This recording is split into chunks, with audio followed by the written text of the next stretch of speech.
여러분 마음속으로 읽으시고 제가 14편 1절로 7절 봉독해 올리겠습니다. 어리석은 자는 자기 마음에 말하기를 하나님은 없다 하였도다. 그들은 부패하고 가증한 일들을 행하였으니 선을 행하는 자가 아무도 없도다. 주께서 하늘에서 사람의 자손들을 내려다 보시어 깨닫는 자와 하나님을 찾는 자가 있는지 보려 하셨으나 그들은 모두 곁길로 갔으며 그들이 모두 함께 더럽게 되어 선을 행하는 자가 없으니 없도다. 한 사람도 없도다. 죄악을 행하는 자들은 모두 지식이 없는가? 그들이 빵을 먹듯이 내 백성을 먹으면서 주를 부르지 아니하는도다. 거기서 그들이 큰 두려움 가운데 있었으니 이는 하나님께서 의인의 세대에 계심이라. 너희가 가난한 자의 계획을 부끄럽게 하였으니 이는 주께서 그의 피난처시기 때문이라. 오 이스라엘의 구원이 시온에서 나온다면 주께서 자기 백성을 사로잡힘에서 데려오실 때 야곱이 즐거워하며 이스라엘이 기뻐하리로다. 아멘. 7절까지입니다. 오늘 이 말씀을 위해서 함께 기도드리겠습니다. 천지 만물을 말씀으로 창조하시고 그 동일한 능력으로 관장하시는 위대하신 아버지 하나님, 감사와 찬양과 모든 영광을 돌려드립니다. 주님은 모든 피조물로부터 진정 경배와 찬양을 받으시기에 합당하신 분이십니다. 저희 작은 입술로서 저희 아버지 하나님 앞에 아무것도 아닌 저희들이 예수 그리스도의 피로 구속받아서 이제 하나님을 찬양하며 저희들이 생애 하나님께 영과 진리를 경배 드린다는 것, 이 얼마나 감사하고 감격한 일입니까? 아버지 하나님께서 저희들에게 그런 특권을 허락해 주셔서 오늘 주님께서 부활하신 첫날 우리 모두를 불러 모아 주셔서 이렇게 경배 드릴 수 있도록 최상의 순종을 하나님께 할 수 있도록 인도해 주심을 감사합니다. 저는 오늘 시편 24편 말씀을 가지고 이 땅에 있는 모든 하나님을 두려워하지 아니하고 하나님을 믿지 않는 자들에게 향하는 하나님 말씀을 선포하러 갑니다. 이 말씀을 통해 다시 한번 우리 주 위대하신 하나님의 그 하나님의 손길과 하나님의 전능하신 부분에 다시 한번 떨며 두려움으로 주님을 섬길 수 있는 계기가 되게 해 주시옵소서. 믿지 않는 자들이 있다면 이 말씀을 통해서 하나님을 의식하고 하나님을 두려워하며 예수 그리스도의 복음에 순종하는 아버지 하나님 믿는 모든 일이 될 수 있도록 인도하여 주시길 원합니다. 이 말씀이 여기에서뿐만 아니라 지속적으로 하나님 말씀이 인터넷을 통하여 퍼질 때 듣는 이들에게 구원의 복음이 되며 그들에게 믿음의 갈증을 풀어줄 수 있는 귀한 말씀이 될 수 있도록 인도하여 주시옵소서. 감사를 드리며 주 예수 그리스도 이름으로 기도드렸습니다. 아멘. 오늘 말씀은 어느 무신론자의 죽음이라는 제목으로 설교하고자 합니다. 어느 무신론자의 죽음. 사실은 그 안에다가 어느 어리석은 무신론자의 죽음이라는 것을 좀 더 붙일 수 있습니다. 너무 길기 때문에 어느 무신론자의 죽음. 이 세상에 날마다 죽는 사람이 얼마나 많습니까? 죽는 사람 중에 대다수 그리스도인이라 무신론자들이 대다수 죽지요. 우리는 한 주일마다 많은 사건 사고들을 보게 됩니다. 특히 부고장도 보게 되고 신문에 누가 태어나고 또 누가 죽었고 너무나 많은 사람이 죽기 때문에 사람 죽는 거에 대해서는 큰 뉴스거리가 되지 않습니다. 교통사고도 한두 명 죽어도 우선 뉴스 나오지도 않죠. 대형 사고나 나옵니다. 너도 가고 나도 가고 다 가는 그런 판국이에요. 그런데 한 사람의 죽음은 세계 여러 국가들 통신 또 그들의 뉴스거리가 되었습니다. 지난주 14일 수요일 날이죠. 영국의 한 사람이 76세 일기로 죽었습니다. 우리나라는 뉴스로부터 해서 전 세계 모든 나라들이 그의 죽음을 애도했습니다. 특히 과학계에서는 큰 별이 우주로 날아갔다고 애도를 표했습니다. 그는 바로 여러분들도 잘 아시다시피 바로 스티븐 호킹 박사입니다. 물리학자입니다. 스티븐 호킹이란 정확한 호칭은 이에 대한 그 호칭을 부를 때는 사실 물리학자인데 앞에다가 이론 물리학자입니다. 어떤 가설을 가지고 그걸 증명하지 못한 그냥 이론 물리학자이고 물리학 대중 강연자입니다. 많은 장애를 갖고 있음에도 불구하고 많은 사람 앞에서 강연했던 사람입니다. 대표적인 저서로는 시간의 역사, 1988년에 썼어요. 그 다음에 2010년에 위대한 설계라는 책을 썼습니다. 이 사람의 큰 저작이 시간의 역사와 위대한 설계입니다. 1988년에 쓴 시간의 역사는 전 세계적으로 1000만 부 이상 팔린 초베스트셀러입니다. 시간의 역사. 스티븐 호킹이 이 시간의 역사 책을 썼을 때 극심하게 가난해서 자신의 병 치료를 할 수도 없을 정도로 아주 엄청난 경제난에 허덕였었어요. 근데 그가 하나님은 없다. 빅뱅 이론을 만들면서 이론을 내면서 이 시간의 역사를 쓰면서 이력 대부자가 되었어요. 엄청난 책들이 팔렸습니다. 그의 책은 약 1000만 부 이상 팔렸다고 합니다. 초베스트셀러이죠. 그런데요, 가장 큰 베스트셀러치고 가장 완독률이 적은 책이에요.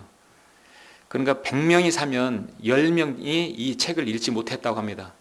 읽다가 다 지쳐버려서 무슨 뜻인지 모르니까 다 책을 덮었다고 그래요. 그런데 오른쪽에 이 책을 보십시오. 전 세계적으로 가장 큰 베스트셀러입니다. 킹 제임스 바이블. 가장 많은 사람들이 읽었던 책이고 가장 많은 사람이 구입하고 샀고 또 이 말씀을 통해 생명을 얻은 책입니다. 사실 뭐 에베레스트하고 낮은 언덕하고 비교해도 되지 않을 정도로이죠. 비교는 자체가 되지 않습니다. 베스트셀러인데 읽지도 못하는 책, 도대체 그걸 가지고 무엇을 다른 사람에게 전달할까요? 자신의 지식으로 이 땅에 무엇을 기여했을까요? 이 하나님의 말씀을 통해서 얼마나 많은 사람들이 거듭나고 구원받고 또 진리의 지식을 이루며 그 자신의 영적 전쟁에서 싸워 승리합니까? 세상은 그의 죽음을 애도하면서 호킹 박사는 우주론과 양자 중력의 연구에 기여하였다. 특히 블랙홀 관련에 크게 기여하여서 블랙홀 연락의 시조나 마찬가지다. 양자 장론을 휘어진 공간에 도입하는 시도 중 몇 안 되는 성공작이다. 아무리 그가 이렇다 저렇다 해도 사실 증명된 게 없습니다. 신체 장애를 얻고 난 이후에 교양 저서나 강연으로 대중에게 물리학이라는 학문에 대한 인식을 넓히는 데 힘쓴 사람이라고 사람들은 평가합니다. 그런데 저는 성경도 믿는 설교자로서 여러분 성경을 믿는 여러분 그리스도인으로서의 이 사람에 대한 평가는 어떻습니까? 저는 이번 주 그가 3월 14일 날 파이데이 아인슈타인이 태어난 날 죽었다고 했을 때 많은 사람들이 애도했을 때 결국 하나님께서 거두어 가셨구나. 올 것이 왔구나 생각했습니다. 저는 이 사람에 대한 평가는 단 두 줄입니다. 그의 업적은 하나님의 창조를 부인하고 하나님은 없다고 평가를 내리게 한 무신론자들입니다. 그 무한한 무신론자들을 집단으로 양선시킨 한 어리석은 무신론자의 죄인에 불과하다. 스티븐 호킹은 아시다시피 21살 때부터 근육 이축성 측색 경화증 일명 루게릭병을 앓는 바람에 모든 근육이 굳어져서 이제 오그라드는 것이죠. 평생 휠체어에 의지해 생활했습니다. 21살 때부터 이런 병을 앓자 그때까지는 아주 훌륭한 젊은 스포츠맨, 조정 경기 선수였고 아주 건장했었습니다. 한순간 무너지면서 그는 이렇게 루게릭병을 앓는 바람에 평생 76살까지 휠체어에 의지해서 살았습니다. 시간의 역사를 쓴 이 책을 쓸 때는 병원비가 없어서 아주 허덕일 때였는데 시간의 역사란 책을 씀으로써 돈을 벌게 되어 결국은 1985년 기관지 절개 수술을 받아서 폐에다가 파이프를 꽂아가지고 호흡을 하고 휠체어에 부착된 고성능 음성 합성기로 대화를 하면서 강연을 했다고 합니다. 자, 어려운 장애를 극복하고 수십 년 동안 학문에 파고드는 그 열정 정말 높이 사야 하죠. 그의 방향이 물론 잘못됐지만 그의 열정은 대단한 것입니다. 그는 이런 말을 했습니다. 당신이 장애가 있다 하더라도 잘할 수 있는 것에 집중하라. 장애 탓에 못하는 것들이 있어도 너무 유감스럽게 생각하지 마라. 신체적 장애가 있더라도 정신적 장애가 있어서는 안 된다. 요즘 패럴림픽이 한참이죠. 신체 장애가 있다 하더라도 정신적 장애가 있으면 안 된다는 것. 많은 사람들에게 교감이 되고 또 그렇게 귀감이 되었던 그런 말입니다. 그런데 그는 열심히 했던 것이 잘못된 방향으로 열심히 갔던 겁니다. 바로 하나님을 멀리하고 하나님을 두려워하지 아니하고 창조 하나님을 거역하는 그런 바로 가장 죄악된 길에서 한평생을 바쳤던 길입니다. 사람이었습니다. 전도서 7장 25절에 보면 내가 지혜와 사물의 근거를 알고 탐구하고 구하고자 내 마음을 썼으며 또 어리석은 자의 사악함 곧 어리석음과 미친 것을 알고자 하도다. 스티븐 호킹보다 훨씬 더 똑똑하고 모든 것을 가져봤던 솔로몬도 자신이 갔던 길을 다 가고 난 다음에 그건 어리석었고 그건 미친 짓이었다고 하였습니다.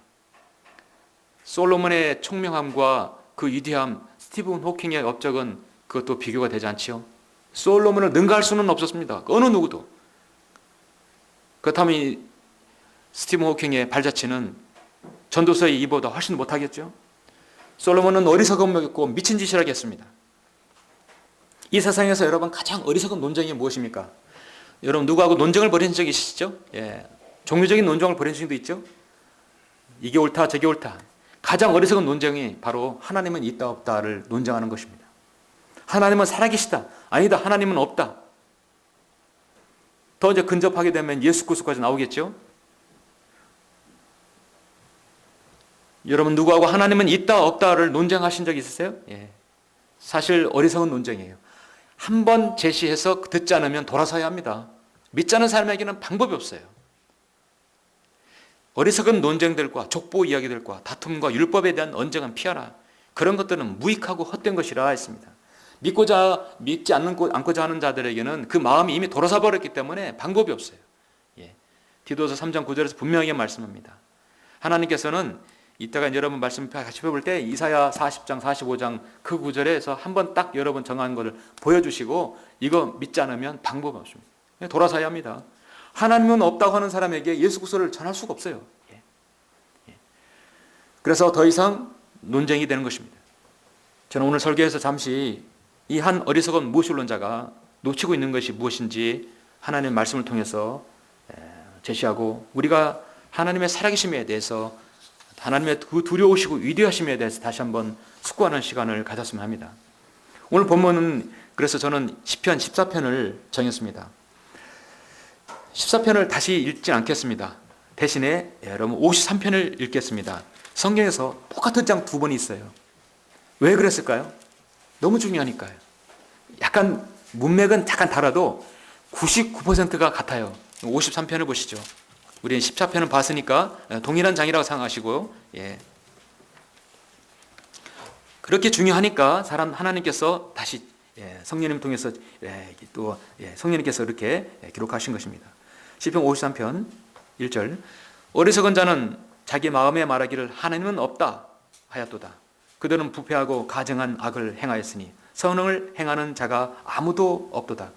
하나님께서 하늘에서 사람의 자손들을 내려다보시어 깨닫는 자와 하나님을 찾는 자가 있는지 보려 하셨으나 그들이 각자 돌아갔으며 그들이 모두 함께 더럽게 되어 선을 행하는 자가 없으니 없도다. 한 사람도 없도다.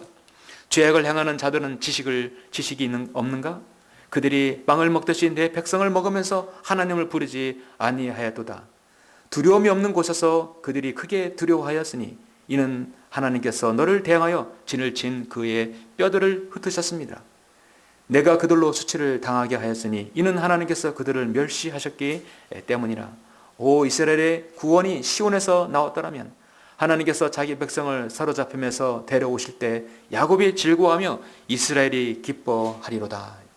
여러분 어떻습니까? 동일하죠? 이건 6절까지 있는데 본문 14편은 7절까지 있죠? 문맥은 거의 동일합니다. 성경에서 인간의 연수는 70, 강간은 80이라고 합니다. 고작 100년도 살지 못하는 유한한 인생을 살 수밖에 없는 우리가 영원에 계신 하나님이 보시기에는 인간은 그 점에 지나지 않을 것입니다. 그런데 인간이 뭘 안다고 우주의 기원, 하나님은 계시는가 안 계시는가, 하나님을 두려워하지 않고 하나님은 없다고 말하는 그런 사람 볼 때 제가 늘 말씀드리지만 하나님께서 그런 사람 볼 때는 지구촌 속에 먼지 안에 그 때보다도 못한 걸로 여깁니다. 사실 온 우주에서 인간 하나는 그 쓰레기도 못한 그런 존재입니다. 그런데 그런 존재가 하나님을 알고 영화롭게 하며 예수 그리스도 십자가의 복음을 받아들인다는 것은 하나님께서 보실 때는 얼마나 기뻐하실까요? 오직 하나님을 두려워하고 영과 진리로 경배드리는 여러분의 모습이 가장 아름답고 귀한 보석 같은 존재들이죠. 여러분 자신이 하나님이라도 제가 하나님보다 가장 기뻐할 거예요. 가장 관심 있게 볼 것입니다. 어떻게 보면 우주의 시작을 알리는 것은 모든 인간의 궁극적인 질문일 수도 있습니다. 그래서 제가 만든 궁극적인 질문의 전도지도 첫 번째 질문이 하나님은 계시는가입니다. 과연 우주는 어떻게 탄생했는가? 우주의 기원의 시작은 어디였는가? 하나님은 정말 계시는가? 모든 인류가 공부하는 사람, 과학자, 철학자들이 물었던 질문입니다.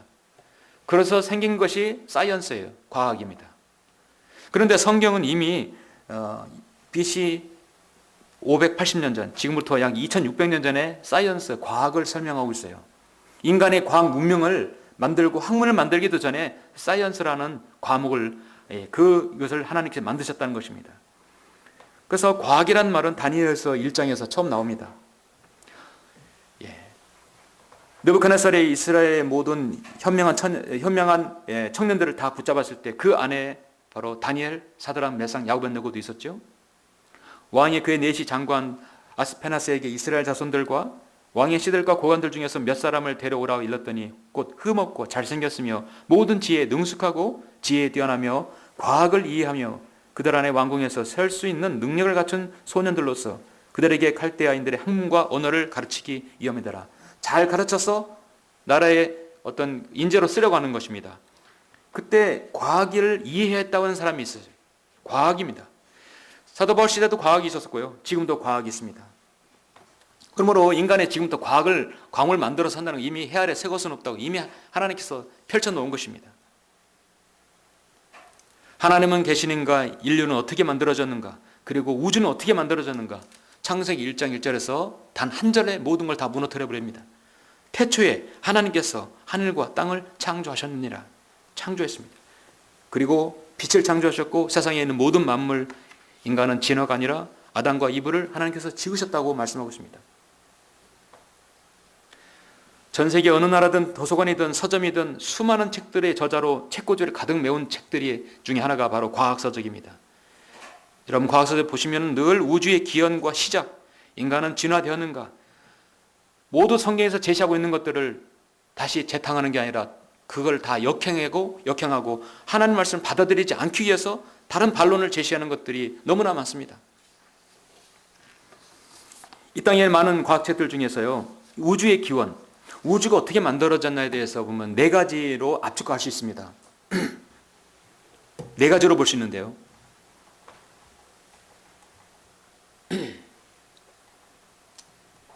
자, 네 가지로 볼 수 있는데 첫 번째는 우주가 어떻게 만들어졌느냐. 스티븐 호킹 박사가 첫 번째 가장 사람들에게 다가가는 이론이고 가장 많은 사람들이 믿고 있는 이론이에요. 우주는 우연히 무에서 생겨나게 되었다. 우주가 항상 여기에 있었던 것은 아니며 여기에 아무것도 없었을 때가 있었고 그런 후에 어떤 큰 대폭발이 있어서 그 폭발 후에 먼지 구름에 의해서 우주가 우연히 무에서 생성되었다. 오늘날 천체 이론 물리학자라고 알려진 스티븐 호킹의 이론입니다. 대다수 사람들이 이걸 지지합니다. 두 번째는 우주는 항상 여기에 있었다. 무에서 유가 만들어진 게 아니라 원래 있었다. 그리스 철학자들이 추측한 것으로 우주가 영원하기 때문에 항상 있었던 그 본질 그대로다. 세 번째는 우주는 착시일 뿐이다. 실제로 존재하지 않는다. 이런 이론을 믿는 사람들이 몽상가들이고요. 사이비 종교 믿는 사람들이. 어떤 신기루와 같다. 누가 가봤냐? 이거죠. 또 하나 이론은, 네 번째는 이건 이론도 아니고 진실이며 사실이다. 우주는 홀로 존재할 수 있는 뛰어난 존재에 의해서 초자연적으로 무에서 유를 창조하셨다. 그분은 바로 창조자 하나님이시다.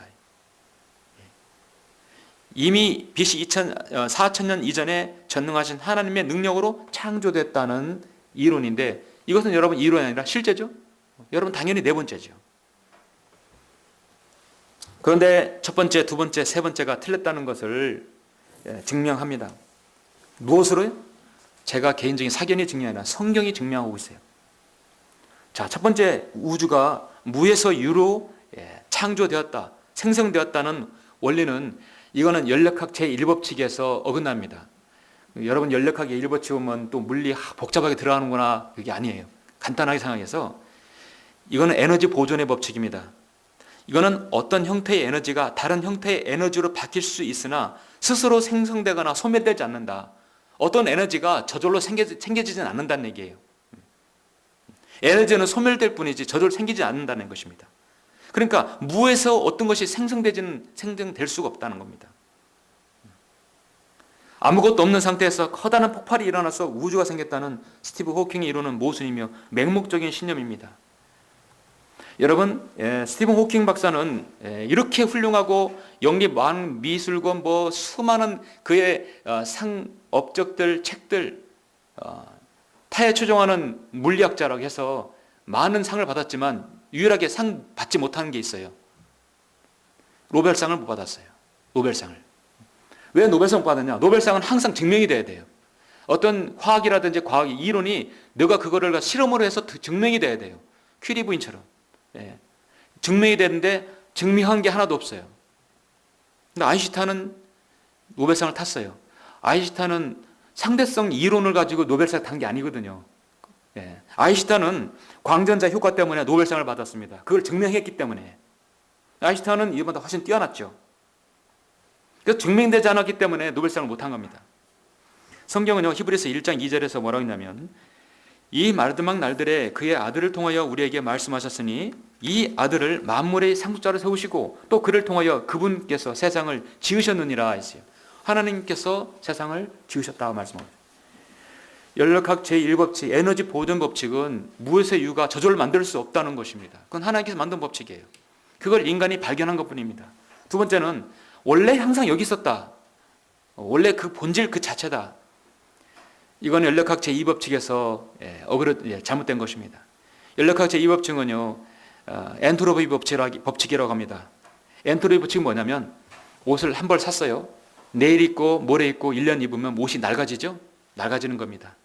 모든 에너지는 소모되고 시간의 경과에 따라서 그것이 줄어들고 그것이 쇠퇴해져 간다는 얘기입니다. 오늘 샀던 물건, 내일 어제 샀던 물건은 계속해서 낡아지고 떨어진다는 얘기예요. 히브리서 1장에서도 증명하고 있어요. 주여 주께서 태초에 땅의 기초를 놓으시고 하늘들도 주의 손으로 만드신 작품이니이다. 그것들은 멸망할 터이나 주께서는 영존하신다. 그것들은 모두 겉옷처럼 낡아지리이다. 세상의 모든 것들은 엔트로피 법칙입니다. 젊은 처녀가 결혼하면 시간이 되면 아이 낳고 아주머니 되고 할머니 되고 나중에 무덤으로 가는 거예요. 우리 모두는 엔트로피 법칙에서 자유로울 수 없어요. 어제 산 신형차 되면 오늘 계속 중고차 되는 거예요. 우리 교회차에서 신형차 되면 갈수록 중고차 되는 거예요. 가격 떨어지게 돼요. 엔트로피 법칙입니다. 항상 거기 있었다는 게 아니에요. 세 번째로는 우주는 단지 착시 현상일 뿐이다. 이 사람들이 갈 곳은 오직 한 군데입니다. 정신병원이에요. 더 이상 얘기하지 않습니다. 네 번째 이론은 어느 무한한 능력으로 초자연적인 존재로부터 창조되었던 것이다. 태초에 하나님께서 하늘과 땅을 창조하셨느니라. 이것은 성경 전체에서 이 성경 하나면 모든 걸 다 증명할 수 있는 부분입니다. 잠시 후에 제가 말씀을 드리기로 하고요. 오늘 간단하게 저는 이 어리석은 자가 무엇을 간과했는지 두 가지를 말씀을 드리겠습니다. 어리석은 부자는 무엇을 말하는가? 첫 번째, 하나님은 없다 합니다. 하나님은 없다. 여러분 14편 1절 3절 보시죠. 다시 한번 보시겠습니다. 어리석은 자는 자기 마음에 말하기를 하나님은 없다. 자기만 알면 되는데 그걸 책을 쓰고 강연을 함으로써 사람들에게 무신론을 주입시켜버린 겁니다. 얼마나 큰 죄입니까? 그들은 부패하고 가증한 일들을 행하였으니 선을 행하는 자가 아무도 없도다. 주께서 하늘에서 사람의 자손들을 내려다보시어 깨닫는 자와 하나님을 찾는 자가 있는지 보려 하셨으나 그들은 모두 곁길로 갔으며 그들이 모두 함께 더럽게 되어 선을 행하는 자가 없으니 없도다. 한 사람도 없도다. 여러분 복음을 전하실 때 로마서 3장 10절 많이 말씀하고 있죠? 3장 10절 분명히 말씀하죠? 의인은 없나니 없도다. 한 사람도 없도다. 깨닫는 자도 없고 하나님을 찾는 자도 없도다. 모두가 탈선하여 함께 무익하게 되었으며 선을 행하는 자가 없으니 없도다. 한 사람도 없도다. 그렇죠? 하나님께서 저 세자전에서 다 이렇게 보실 때 나를 찾는 자가 있는가? 사람의 자손들을 내려다보시니까 깨닫는 자와 하나님을 찾는 자가 아무도 없어요. 소돔과 고모라를 보니까 단 10명, 5명도 없어요. 하나님을 찾는 자가 없었습니다. 호킹은 1988년에 시간 역사를 찍고 2010년에 위대한 설계를 줬어요. 제목은 엄청나게 멋있는 책입니다. 위대한 설계. 클라스 라킨의 세대적 진리, 디스펜세이셔널 트루스, 시대에 따른 하나님의 섭리적 교형 방침, 엄청난 그 계획, 그걸 다 그림으로 표현했잖아요. 위대한 설계, 이거를 하나님을 증명한다면 얼마나 좋은 책이 있을까만은 하나님을 거절하고 우주에 하나님은 없다고 말한 책인 것입니다. 그래서 그는 우주를 설명하기 위해 굳이 신이라는 존재를 상상할 필요는 없다. 과학은 창조자의 도움 없이 우주를 설명할 수 있다. 위대한 설계의 책 중에 이런 내용이 있습니다. 빅뱅 이론은 중력 같은 물리학적 법칙에 불가피한 결과이며 신의 손이나 우연으로 설명할 수 있는 것이 아니라고 주장했다. 우주는 중력의 법칙과 양자 이론에 따라 무에서 만들어진 것이며 어떤 초자연적인 존재나 신의 개입으로 필요하지 않다. 필요하지 않다는 것이죠. 얼마나 가정스러운 말입니까? 하나님 보시기에 그것은 부패하고 가증한 일을 행하였다 말씀하고 있습니다. 태양이 있고 수금지화 목토 천해명. 수금지 세 번째 저 푸른 별 보이시죠? 지구요. 수금지화 목성 그죠? 토성 띠가 있죠. 만유 인력을 법칙을 발견한 아이작 뉴턴이 어느 날 우주를 관찰하고 있었어요. 이 태양계의 이 모형을 만들었습니다. 태양이 있고 수, 금, 지구, 그다음 화성, 목토 쭉 만들어서 그거를 이렇게 주기별로, 주기가 틀리죠. 우리나라는 365, 이 지구는 365주기죠. 365점 얼마만 됩니다. 365일 되면 이 태양이 한 바퀴를 돌아요. 그리고 자전합니다. 공전하면서. 태양의 둘레를 지름이 6,400km를 돌 때 이 지구의 속도는 어디 계산한 거 보니까 엄청난 속도더라고요. 사람이 그런 차에 타면 어지러워서 느끼지 못할 정도입니다.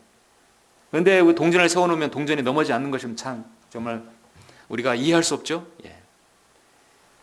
뉴턴이 이렇게 모형을 만들어서 나무로 모형을 만들어서 각 주기별로 도는 거예요. 그런데 한 무신론자 친구가 와서 야 역시 자네는 훌륭한 과학자네. 어떻게 이렇게 정교하게 태양계를 잘 표현했나. 자전과 공전 주기가 정확하게 일치하는구나. 참 훌륭하네. 그래서 뉴턴이 이 무신론자에게 대답했어요. 저거요? 저 그냥 놔뒀더니 만들어지더라고요. 그냥 저절로 만들어졌다고 그렇게 대답을 했습니다. 저절로 만들어졌다고. 아니 사람을 놀려도 그렇게 놀릴 수 있나?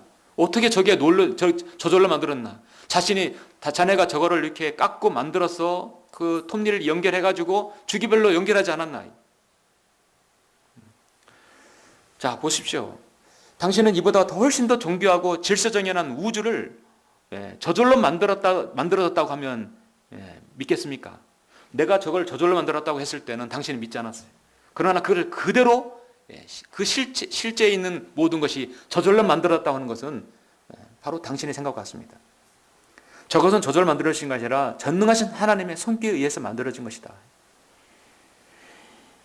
과학자 중에 가장 유명하고도 가장 정말 존경받을 만한 그리스인 과학자가 아이작 뉴턴입니다. 뉴턴은 생전에 입버릇처럼 이런 말을 했어요. 우주의 모든 질서는 전능하신 분의 무한하신 능력으로부터 비롯된다. 나는 그 질서 앞에 겸손한 자세로 경탄할 뿐이다. 우주의 신비는 하나님을 인정하지 않고는 도저히 설명할 수 없다. 지구상에 있는 모든 생명체와 우주가 우연히 존재한다는 논리는 이치에 어긋나는 말뿐 아니라 입증할 수도 없는 억지 주장이다. 스티븐 호킹과 아이작 뉴턴가 동시대에 살았다면 아주 제대로 혼났을 텐데 같은 시대가 아니라 그렇죠?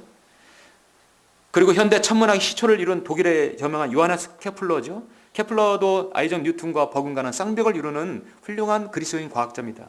그는 과학자는 하나님의 창조 작품인 하나님의 피조물을 관찰하는 자이다. 하나님께서는 지난 6,000년을 기다리시다가 마침내 나에게 놀라운 창조의 신비를 보여주셨다 했습니다. 여러분 어떻습니까? 요한계시록 3장 14절에 하나님의 창조를 시작하신 분이 이 일들 말씀하시니라. 창조의 시작이신 하나님께서라고 하면 이게 변개된 거 성경이에요. 창조의 시작이 하나님이 아닙니다. 그러면 피조된 신 예수님이 되는 거예요. 요한증인이 좋아하는 말이 되는 거예요. 창조의 시작이 하나님이라 하나님의 창조의 시작이에요. 그러니까 주체가 하나님인 것입니다. 하나님의 창조를 시작하신 분입니다. 첫 번째 피조물이 하나님이 아니라 하나님께서 창조하신 거예요. 요한계시록 10장 6절에 보면 하늘과 그 안에 있는 모든 것들과 땅과 그 안에 있는 것들과 바다와 그 안에 있는 창조하신 영원문토록 살아계신 그분을 두고 맹세하기를 더 이상 지체하지 않을 것이라. 모든 성경 창세기부터 요한계시록까지 성경은 하나님의 창조의 피조물이라고 말씀하고 있습니다.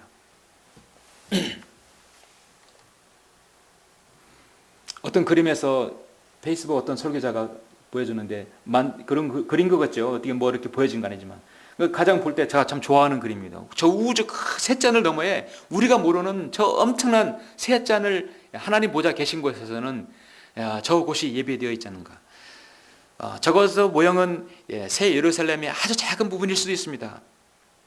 저 우주 너머에 하나님께서 우리를 위해서 우리가 거할 장소를 하나님께서 미리 만들어 놓고 예비해 놓으셨어요. 이미 다 준비하고 계십니다. 하나님의 존재를 부인하고 죽으면 영원히 지옥에서 고통당하는 것을 복음을 통해서 제시하셨어요. 2000년 전에 그를 이루어 놓으셨어요. 우리는 믿기만 하면 저곳에 갑니다. 스티븐 호킹이 죽었을 때 미국의 성경 믿는 한 설교자가 이거를 하나 올려놨어요. 그래서 참 기막히다. There is no God. 거기는 하나님이 없다. 거기에 하나님이 없다. 저 우주 셋째 하늘에는 물층을 유리바다의 물층을 지나서 하늘 보좌가 계신 곳에는 하나님이 계시잖아요. 그렇죠? 우리 주 예수 그리스도 하나님 오른편에 계시잖아요. 그런데 거기는 하나님이 없다. 스티븐 호킹 2011년에 위대한 역사를 그걸 책을 지으면서 그렇게 썼어요. 그래서 밑에다가 하나님이 엊그저께 There is no 스티븐 호킹 거기 호킹 없다. 거기 있을 리가 없죠. 호킹이 왜 여기가 있습니까? 호킹은 지금 어디가 있습니까? 호킹은 지옥에 가 있죠. 호킹 없어요. 니체는 죽었다 해서 실존주의 또 허무주의 철학자 중에 대표적인 철학자가 니체지요. 니체는 아주 더 극악한 죄인이고 하나님을 거절하는 무신론자입니다. 그는 신은 죽었다 했습니다. 신은 죽었을 때 죽었다고 그렇게 했을 때 1883년 하나님은 죽었다. 근데 니체가 죽은 날 그의 장례식장 담벼락에는 누가 이렇게 썼습니다. 니체는 죽었다. 하나님. 하나님께서는 자신을 거절하고 부인하는 사람에게서는 철저하게 보응해 주십니다. 이사야 여러분 잠시 41장 보십시오. 그럼 누군가에게 하나님을 거절하는 사람에게 어떤 말씀을 보여줍니까? 그러니까 이사야는 가장 좋은 말씀 같아요. 그래서 여러분이 이사야 41장부터 45장 사이를 보여주시면 됩니다. 하나님은 자신이 있으세요. 이사야 41장 21절에 보시면 주가 말하노니 너희는 송사를 일으키라. 자, 한번 도전해 봐라. 내가 얼마든지 받아주마. 그것이거든요. 야곱의 왕이 말하노니 너희의 강력한 주장을 내놓으라. 그들로 주장들을 내어놓고 무슨 일이 일어날지를 우리에게 보이게 하라. 그들로 이전 일들을 보이게 하고 그들이 무엇이든지 간에 우리로 그 일들을 숙고하고 그 일들의 나중 결말도 알게 하라. 아니면 앞으로 있을 일들을 우리에게 선포할지나라. 앞으로 일어날 일도 다 얘기하라는 것이죠. 이후에 있을 일들을 보여주어 우리로 너희가 신들인 것을 알게 하라. 정령 신을 행하거나 악을 행하라. 우리가 놀라며 그것을 함께 보리라. 보라, 너희는 아무것도 아니며 너희의 일은 헛것이라. 너희를 택한 자를 가증함이라. 하나님께서 인간을 비우시면서 조롱하시면서 하나님의 조소이죠. 정말 신의 존재를 가지고 있다 한다면, 신이라고 한다면 정말 제대로 된 이 땅에서 신이라고 하는 사람들은 최소한 7, 8가지는 자격을 갖춰야 합니다. 우주와 자연을 관장해야 돼요. 김일성도 뭐 나무잎을 타고 어딜 대둔강을 건너고 어쩌고저쩌고 하는데 다 거짓말입니다. 그리고 성령님을 생명을 주관해야 합니다. 사람의 생명을 살리고 넣고 가져갈 수 있어야 됩니다. 그리고 선과 악을 다룰 수 있어야 됩니다. 예언은 하고 예언을 성취할 수 있어야 합니다. 자기가 말한 것 그대로 이루어질 것으로 그대로 실현이 돼야 합니다. 하나님께서는 지금까지 예언 한 번도 바뀐 적이 없죠. 인간의 죄 문제를 해결해야 합니다. 우리 주님께서 죄 문제를 해결해 주시기 위해서 십자가에 죽으셔서 부활하셨습니다. 그리고 진리를 제시해야 됩니다. 진리는 뭐냐면 영원한 것, 그 다음에 죄 문제를 해결하는 거지. 영원하고 동일한 것입니다. 우리에게 영생을 제시하셨어요. 그리고 마귀의 일을 멸할 수 있어야 됩니다. 그리고 스스로 죽고 스스로 다시 생명을 찾을 수 있어야 돼요. 부활할 수 있어야 됩니다. 저 8가지 제시했죠? 8가지 중에 하나도 부족하면 그는 신이 될 자격이 없어요. 그럼 우리가 신고 있는 이 다 떨어진 신발보다 더 못한 자가 되는 것이에요. 45장을 한번 보시겠습니다. 45장 5절. 나는 주여 아무도 다른 이가 없나니 나 외에는 다른 하나님이 없느니라. 내가 나를 모를지라도 내가 너를 띠로 동였노라. 인간은 하나님을 모른다. 하나님은 없다. 난 몰라. 한 번도 들은 적이 없어. 그래도 하나님은 그를 안다겠어요. 7절. 나는 빛도 조성하고 어둠도 창조하며 나는 평안도 만들고 악도 창조하나니 나 주는 이 모든 일을 행하느니라. 하나님께서는 악도 모든 걸 어둠도 창조하신 것입니다. 그래서 악을 선택하는 것은 인간의 의지예요. 18절 보시면 하늘들을 창조한 주가 이같이 말하노라. 하나님은 스스로 땅을 조성하고 만들었으며 그는 그것을 견고히 세우되 헛되이 창조하지 아니하셨으니 사람이 거주하도록 조성하였느니라. 나는 주라 아무도 다른 이가 없느니라. 좀 21절에서요. 너희는 구하여 그들을 가까이 데려오라. 그들로 서로 상의하게 하라. 옛날부터 이것을 선포한 자가 누구냐? 그때부터 그것을 말한 자가 누구냐? 나 주가 아니냐? 나 외에 다른 하나님이 없느니라. 공의로운 하나님 곧 구주가 나 외에는 없느니라. 땅 끝에 있는 모든 자들아 나를 쳐다보고 구원을 받으라. 이는 내가 하나님이요 다른 이가 없습니다. 찰스 스펄전이 1850년에 15살 때 눈이 너무 와가지고 다른 교회에 갔었는데 그 침례교회에 갔었어요. 그래서 갔다가 15살에 이 말씀을 듣고 구원받았습니다. 그리고 자신이 1964년 이제 그러니까 한 15년 후에 30살 때 목사가 되어서 다시 그 교회에서 이 말씀을 가지고 설교를 했다고 합니다. 그리고 자신의 장례식장에는 이 이사야 45장 22절이 펴져 있었다고 합니다. 그는 이 구절로 구원받았거든요. 땅 끝에 있는 모든 자들아 나를 쳐다보고 구원을 받으라. 너는 내가 하나님이요 다른 이가 없느니라. 여러분 하나만 더 보시죠.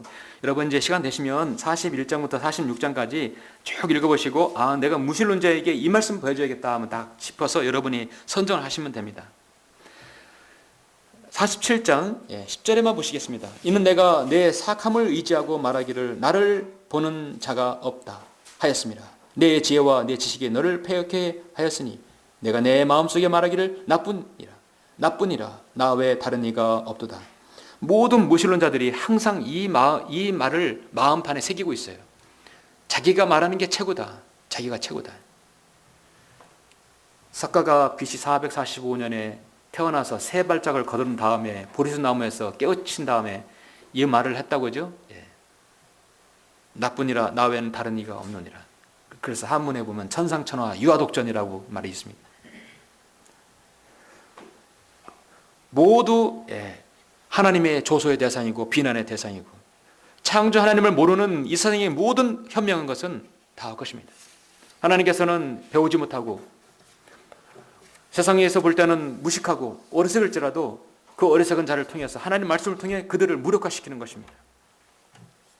두 번째는 어리석은 자는 무엇을 모르는가 하나만 더 하겠습니다. 죄에 대해서 무지합니다. 죄의 삭은 사망이고 심판이고 지옥에 간다는 것을 간과하고 있는 것이에요. 오늘 14편 4절, 5절, 7절 보시면 죄악을 행하는 자들은 모두 지식이 없는가?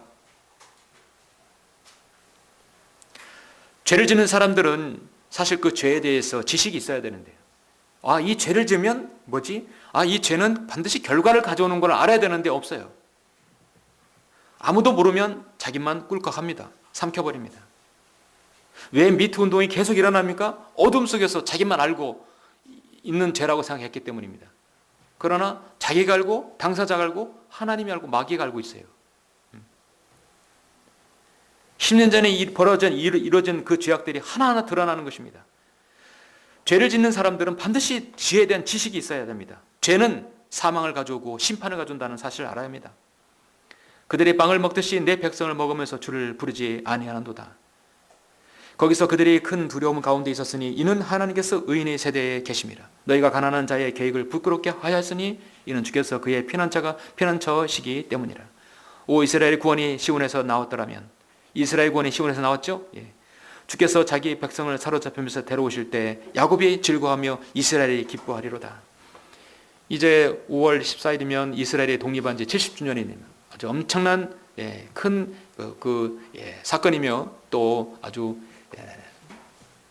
그들 이스라엘 나라로 본다면 흥분되는 날이죠.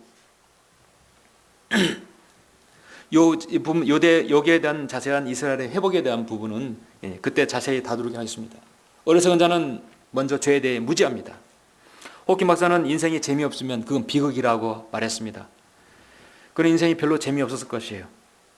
그가 해야 할 것은 아무것도 할 수 없었어요. 말도 그런 거 할 수 있는 건 생각, 그 생각을 컴퓨터로 표현하는 것밖에 없었습니다.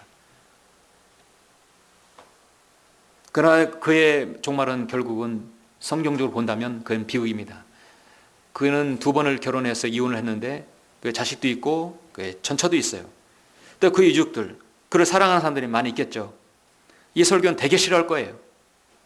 그의 종말은 비극으로 끝났다고 했을 때 싫어할 겁니다. 찰리 채플린은 희대의 연극인이었어요. 그가 한 유명한 말이 저는 참 공감이 있다고 봐요. 인생은 멀리서 보면 희극이지만 가까이서 보면 비극이다 했어요. 제대로 한 말입니다. 그렇죠? 가까이 볼 때 비극이란 뭐죠? 인간의 모든 죄악과 어려움과 모든 하나님 보시 구차한 것들이 다 보이는 것이에요.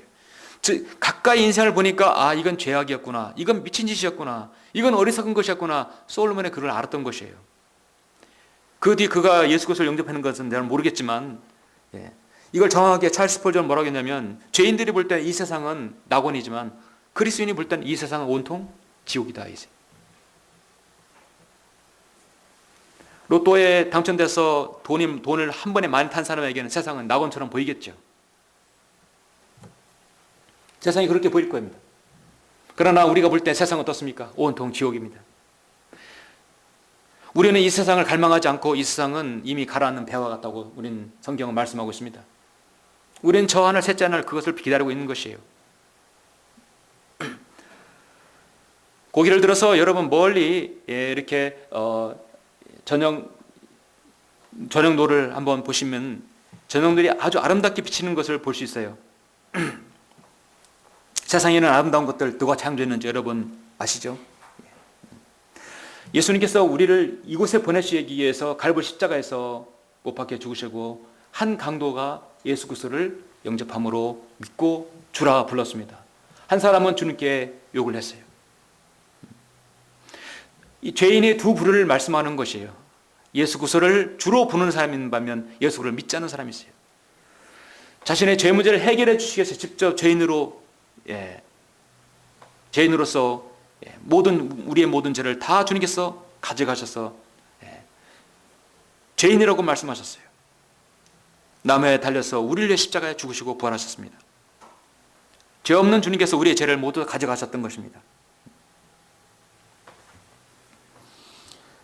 이제 하나님께서 우리를 지켜보신 날이 멀지 않았습니다. 베드로후서 3장 9절에 보면 이렇게 말씀하고 있어요. 왜 하나님께서 지금 이 많은 죄인들을 그냥 두고 보고 계실까? 여기겠습니까? 주의 약속은 어떤 사람들이 더디다고 생각하는 것 같이 더딘 것이 아니라 오직 우리에 대하여 오래 참으시어 아무도 멸망하지 않고 다 회개에 이르게 하려 하심이라. 제 책상 앞에는 5분짜리 모래시계가 있어요. 그래서 하나 사놨는데 뭐를 이렇게 운동할 때나 뭐 할 때나 늘 딱 거꾸로 매달으면 이건 정확하게 5분이면 싹 다 떨어집니다. 그래서 시계 없어도 그거 하나만 이거 5분짜리 시계가 되는 것이에요. 모래시계 여러분 있으시죠? 예, 다 보셨을 것입니다. 하나님의 예언 시계는 지금도 제깍제깍 돌아가고 있습니다. 사람들이 말하는 그 인류의 종말, 바로 우리 교회의 휴거, 이 땅의 대환란, 그것은 곧 다가올 것입니다. 우리가 살아 생전 그 일이 올 것이에요. 저는 그렇게 믿고 있습니다. 설사 그렇지 않더라도 우리는 부활할 소망을 갖고 있습니다. 하나님의 예언 시계는 지금도 제깍제깍 돌아갑니다. 그러는 가운데 사람들이 죽어가고 있고 사람들이 무덤에 묻히고 있어요. 수많은 업적들을 남기고 사람들에게 유명사를 떨친 다음에 그들은 무덤에 가고 있습니다. 중요한 것은 그 이후에 그들이 얼마나 주님을 증거했고 얼마나 하나님을 거절했는지 우리는 성경을 통해서 볼 수 있습니다. 호킹도 가고 뉴턴도 가고 다 갔어요. 이제 우리도 서서히 다 순서가 되면 갈 것입니다. 우리가 살아있는 동안 하나님을 찬양하고 하나님께 경배드리는 그 모습 얼마나 여러분 아름답습니까? 세상 사람들은 진화로 인해서 호모 사피엔스, 네아데르탈린 무슨 소바인 해가지고 아프리카, 유럽, 아시아 이렇게 해서 나눠가지고 인간이 원숭이에서 진화되었다고 합니다. 우리는 복잡한 건 몰라도 돼요. 하나만 생각하면 됩니다. 그럼 원숭이에서 사람으로 변화되는 중간 단계를 왜 이 세상에 없느냐 이거죠. 왜 한마디로 사원이가 왜 없느냐? 염색체 수가 다르면 이게 태어날 수가 없는 거예요. 인간과 원숭이는 염색체 수가 달라요. 그런데 이걸 억지로 끼워 맞춤으로써 길게 50만 년 전 잡고 3만 년 잡고 5만 년 무슨 만 년 계속해서 날짜를 이 연도를 길게 잡는 거예요. 연도를 많이 잡으면 길게 잡으면 어떻게 보면 우연히 만들어지지 않느냐는 것이에요. 그게 바로 진화론자입니다. 호킹은 우리는 지적 생명체가 어떻게 진화되었는지 알고 싶다면 우리 자신을 보면 된다. 얼마나 가증스러운 말입니까? 잠언 27장 3절에서 돌은 무겁고 모래도 무게가 있으나 어리석은 자의 진노는 이 둘보다 더 무겁다 했습니다. 하나님의 진노의 추는, 심판의 추는 돌보다도 모래보다도 이 어리석은 자에 대한 무게가 훨씬 더 무겁다고 성경은 말씀하고 있어요. 럭한 목사님은 원숭이 인간들은 한마디로 진화론자들은 종교적 광신자다. 그들의 종교는 두 가지 요소로 되어 있다. 하나는 허구요, 또 하나는 허구에 대한 믿음이다. 정확합니다. 진화론은 허구요. 그 허구를, 이론을 믿는 사람들입니다.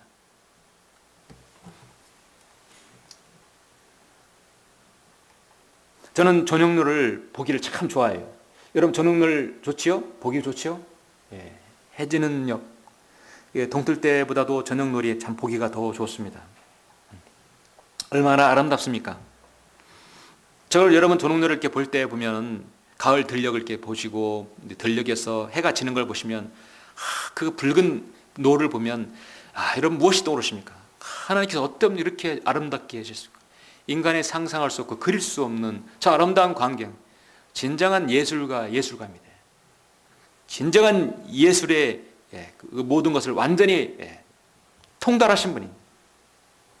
세상에 있는 모든 자연 만물을 보면서도 우리는 하나님을 찾을 수 있어요. 심지어 작은 곤충, 개미에게도 가서 그가 자연적으로 진화된 존재가 아니라 하나님의 섭리 가운데 이루어진 존재라는 걸 알 수 있습니다. 그래서 잠언 6장에서 보면 너 게으른 자여 개미로 가서 그 길들을 살펴보고 지혜롭게 되라 하겠어요. 개미는 인도하는 자도 감독하는 자도 다스리는 자도 없으나 여름에 먹을 것을 마련하여 추수 때 양식을 모은다고 말씀하고 있습니다. 진화한 자들은 개미에게로 가서 그 배울 것을 보고 그걸 생태를 통해서 배울 수 있다고 말씀하고 있습니다. 찰스 다윈은 진화론의 효시입니다. 진화론의 창시자로 알려져 있지요. 근데 그의 인생 말년은 아주 우울하게 보내고 쓸쓸한 말년을 보냈습니다. 그가 운명을 다하기 몇 달 전에 그의 아내 호프 부인이 병실에 누워있는 그를 방문했어요. 그런데 찰스 다윈은 마지막 죽기 직전까지 가지고 있던 책은 자신의 종의 기원이 아니라 성경책이었어. 호프 부인이 물었어요. 침대에 누워있는 그에게 묻습니다. 지금 당신은 무엇을 읽고 계신가요? 다인은 쓸쓸한 미소를 지으며 성경입니다. 이제 보니 아주 고귀한 생명책이요. 호프 부인은 장세기를 펼쳐보며 다인이 주장한 진화론의 허구를 설명했습니다. 그러자 다인의 얼굴이 심각하게 일그러지며 놀라운 고백을 했어요. 나는 참 미숙한 젊은이였었습니다. 나는 모든 사물과 현상에 대해 의심을 품고 접근했어요. 진화론도 그 중에 하나였습니다. 그런데 사람들이 진화론을 학문이 아닌 창조론과 덕적대되는 종교처럼 신봉하게 되었죠. 제발 사람들에게 이것이 거짓임을 알려주오. 그 이후 그가 예수 그리스도를 영접했는지는 저는 알지 못하나 그의 마지막 유언이 바로 그거였습니다. 나는 참 미숙한 어리석은 자였다. 내가 만든 이것이 종교가 될 줄은 몰랐다는 것이에요. 오늘 이 세상에 가장 헛된 허구의 거짓말 종교가 무엇입니까? 바로 진화론인 것입니다. 종교적 진화론은 뭐냐면 바로 후천년주의죠. 예수 그리스도께서 오시지 않는다는 것이죠. 시편 94편 8절에서 백성 중에 너희 우둔한 자들아 깨달으라. 너희 어리석은 자들아 너희가 언제 현명하게 되겠느냐고 성경은 말씀하고 있습니다. 성경은 여러분에게 지혜롭게 되라고 말씀하고 있습니다. 오늘 여러분 시편 14편 1절부터 3절까지만 보고 다시 읽고 설교를 마치겠습니다. 어리석은 자는 자기 마음에 말하기를 하나님은 없다 하였도다. 그들은 부패하고 가증한 일들을 행하였으니 선을 행하는 자가 아무도 없도다. 주께서 하늘에서 사람의 자손들을 내려다보시오. 깨닫는 자와 하나님을 찾는 자가 있는지 보려 하셨으나 그들은 모두 곁길로 갔으며 그들이 모두 함께 더럽게 되어 선을 행하는 자가 없으니 없도다. 한 사람도 없도다. 하나님께서는 다윗의 시를 통해서 이스라엘의 상황을 보여주었습니다. 당시에. 그런데 이 시가 여전히 이 시대도 유효한 것은 무엇 때문입니까? 얼마나 많은 사람들이 1절에서 3절까지 그 하나님을 없다고 거절하고 있습니까? 그러나 우리는 다릅니다. 전지전능하신 하나님을 믿고 또 그 창조 하나님이신 예수 그리스도를 믿고 구주로 받아들인 사람입니다. 여러분이 그러한 사실을 알고 얼마나 복된 사람인 줄 아시길 바랍니다. 기도하시겠습니다.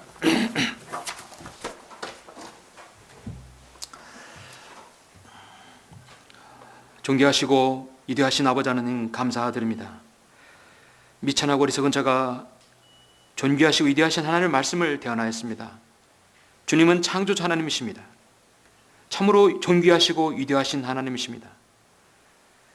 말은 막대기보다 못하고 벌레마도 못하고 먼지구덩이보다 다 못한 저희들을 구원하시기 위해서 독생자 아들 예수 그리스도를 이 땅에 보내시어서 가진 고초를 당하시고 멸시와 천대를 받으시고 양손과 양발에 굵은 아버지 하나님 못을 박히시고 창을 박히시고 가시의 관을 쓰셔서 우리를 위한 모든 재고를 통하여 보배로운 피로 우리를 구속해 주심을 다시 한번 감사드립니다. 주님의 그 위대하신 주님의 구속 사역을 다시 한번 찬양합니다. 이제 저희들이 작은 입으로 우리의 아버지 하나님 남은 인생에 온전히 하나님을 찬양하며 존귀하신 하나님만을 두려워하며 섬길 수 있도록 주님 인도하여 주십시오. 아직까지 어리석은 자가 말하기를 하나님은 없다고 말합니다. 그런 사람인 정말 자신이 생을 다하기 전에 주님을 믿게 해주시고 오늘 이 말씀을 통해서 다시 한번 하나님의 위대하심에 우리가 찬양하는 우리 모두가 될 수 있도록 인도하여 주시옵소서. 주 예수 그리스도 이름으로 기도드렸습니다. 아멘. 잠시 반주가 나오는 동안에 여러분 정말 하나님을 찬양하는 존귀하신 하나님을 내가 이 생전에 경배하고 하나님을 섬긴다는 그 자체가 얼마나 복된 것입니까? 가장 불쌍한 사람이 하나님을 없다 하는 사람입니다. 하나님을 믿지 않는 사람입니다. 자신이 죽으면 어디로 가는지 모르는 그 사람이 얼마나 불쌍합니까? 오늘 여러분 그들을 위해서 기도하시고 또 우리가 언제라도 복음을 전할 수 있는 준비가 될 것입니다.